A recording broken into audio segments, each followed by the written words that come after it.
of each and every one of our hearts here today will please God, who is our rock and our Redeemer. When you were in school, I know for some of us that's a long time, and for others it's a much longer time ago, but think back to your school days. When you walked into class, what were the most dreaded words that you could possibly hear your teacher say?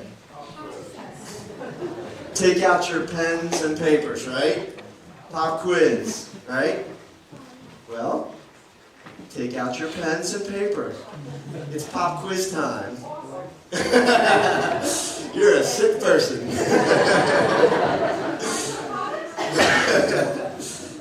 We're going to have a pop quiz today. And this is just for fun. You're not going to be graded. It's not pass, fail, doesn't matter. Yes? No, and your dog did not eat your homework. Only Brian's dog eats homework. Number your papers from 1 to 10. The quiz is simple. You're all Christians. You know your Bible. This is something that you've heard ever since Charlton Heston was in that movie. List the 10 commandments. And for bonus points, if you get them in order, you get an extra bonus point. Which of course means nothing because you're not getting graded anyway. But just for fun, if you can get them in order, do it. And I will give you, what do you need? 2 minutes? 3 minutes. I'll give you 3 minutes.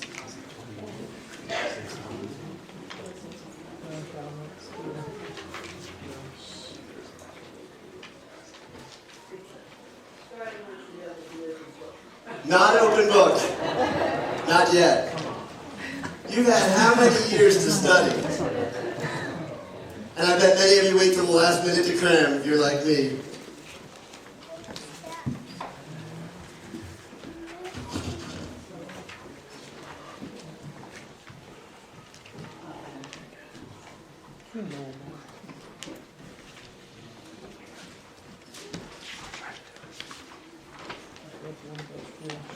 Brian McCleary's already scratching his head.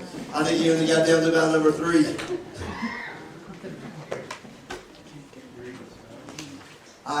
Spelling does not count. Neither does grammar. If you forget to put a don't in front of it, then we're going to probably have some issues there. If you put a do instead of a don't.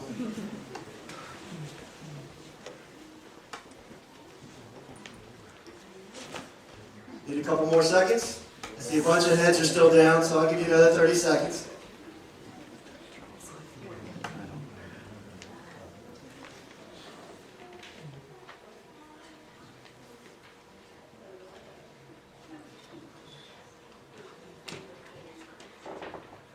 I'll give you a clue. Whoever told you there are 11, they're wrong. There's only 10.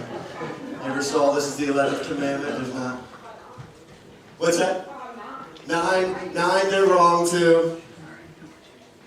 And you of course know that the 10 commandments, there are many commandments in the Bible, but the 10 commandments are a specific set.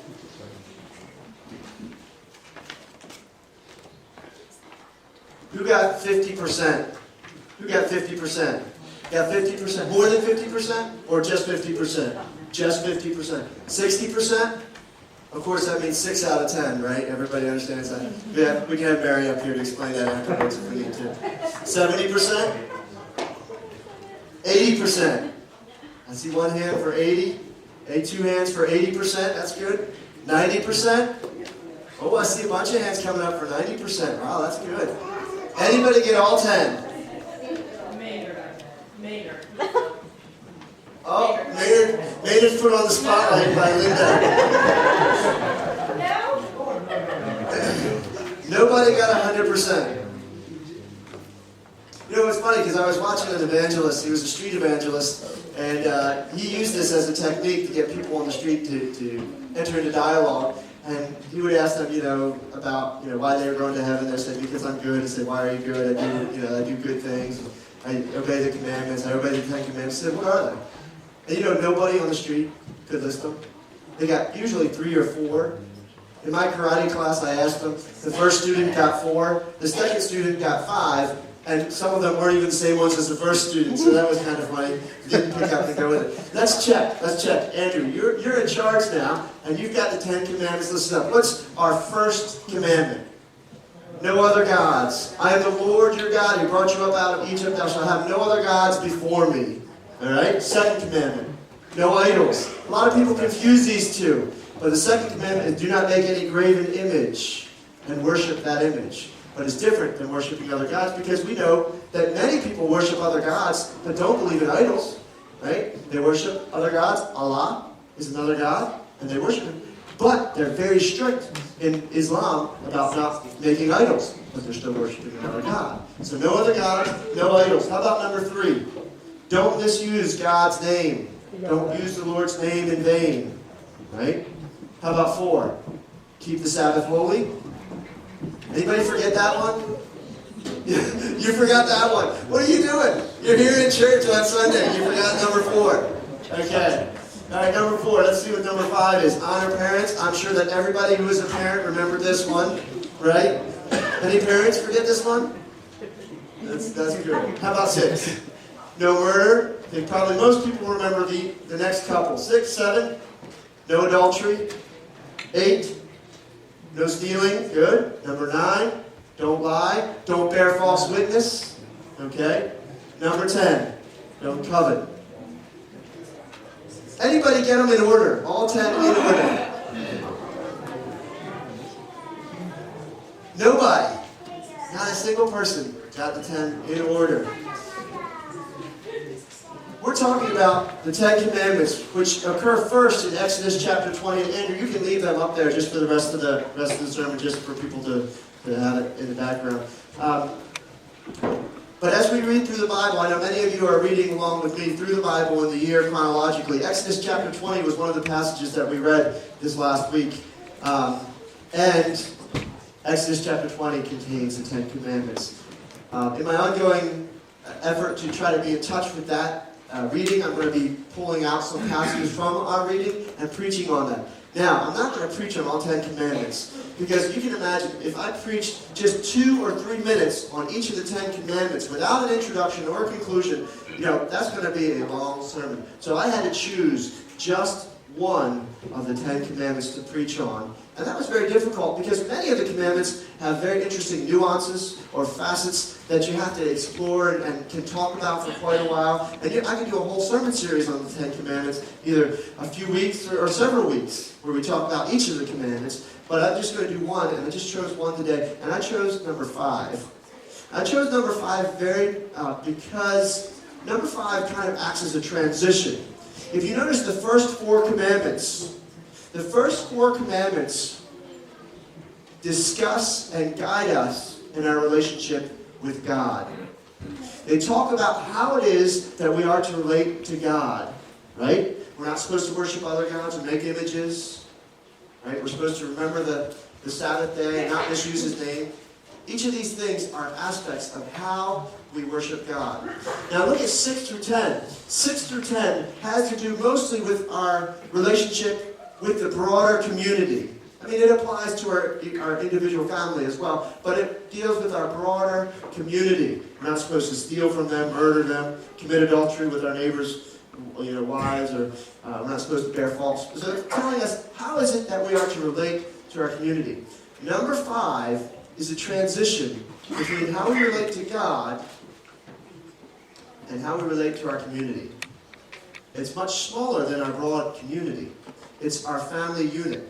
And there's some important aspects about this that brings it in tighter. I mean, besides the fact that God refers to Himself as our Heavenly Father, this ties the two together. And I think when we discuss this a little bit, you're going to see how it ties us together. The specific commandment, that's one of the things that's interesting. These are a synopsis of the commandments. But if you actually read the commandment, the number 4 takes up the entire stream when you read it. It's not just worship God on Sunday, it's a whole thing. Number 5 says this in Exodus 20, verse 12, honor your father and your mother, so that you may live long in the land your God is giving you. Children are expected to honor their parents. Why? Now, this is not immediately apparent, but one of the roles of parents is to be God's representative to our children. We are supposed to be God's representative to our children. In the Bible, honor is ascribed only to God or God's representatives. You are to honor only God or those people who are serving as his representatives, such as the king whom God has chosen, or the prophets, God himself, or his representatives. So when the Bible reader gets to Exodus 20 and the commandment is honor your parents, they immediately hear in that command a connection with God as the parents are serving as God's representatives. That's our role. That is one of our roles. We're supposed to be acting as God's representatives in our family. Think about it. God is the creator, the author of all life. He is the one who created all things. And procreation, creation of the family, is our role as parents. We become the vessels by which God creates life. God created Adam and Eve from the dirt, and by extension, the entire human race, including us. And in a very real sense, we create our children. I mean, God does it, but he uses us. We play a big part of that. And so in that sense, we are acting as God's representatives, the co-creators, if you want to call us that. And so, as God's representatives, parents are to be honored. But not only are we physically God's representatives, not only are we to act on God's behalf in creating our children physically, but we're also to protect our children and promote their spiritual life. When God created Adam and Eve, he didn't just form them right together and pat it on the behind and say, there you go live, kid. He did that with the other animals. But with Adam, it says he breathed the nephesh, the Hebrew word for soul. Suke, the Greek word. He breathed the spirit, the soul, the being. He breathed a piece of himself into humanity. He gave us spiritual life. And we as parents have a very big responsibility. We have a very big responsibility to our children in their spiritual lives. It is our responsibility to counsel them and to guide them and to assist them in all areas of life, but especially to raise our children, not only knowing the difference between right and wrong, not only having strong emotional foundation, not only helping them to survive to adulthood. Our goal, our responsibility, is to guide them into a spiritual existence with God. He gave Adam and Eve spiritual life. We are to train our children and to help them to find life in Christ spiritually. Now, I'm not saying that we're supposed to cram the Bible down our children's throat. I know a lot of people get a very sour image of that and say, my parents forced religion on me and I don't want that. I'm not saying that you are supposed to cram anything down your children's throat. You're supposed to live by example. Bring your children to church, not drop them off and say, here you go, kids, go worship God, go learn about God. That's not fulfilling your responsibility. Your responsibility is to say, come with me to church. It's the right place for us to be. We need to worship God. I need to worship God. I am a child of God. And by example, our children learn what it means to have a spiritual life and relationship with God. We're not cramming anything down their throat. They're watching us and learning from us and seeing that spirituality, that relationship with Christ is important. It's central in our lives. And by seeing that, it becomes important and central in their lives. Many people today, many parents, I've heard them say, I'm not going to force anything on my children. I'm going to let them decide for themselves what to believe. This is not only foolish, but it's evil.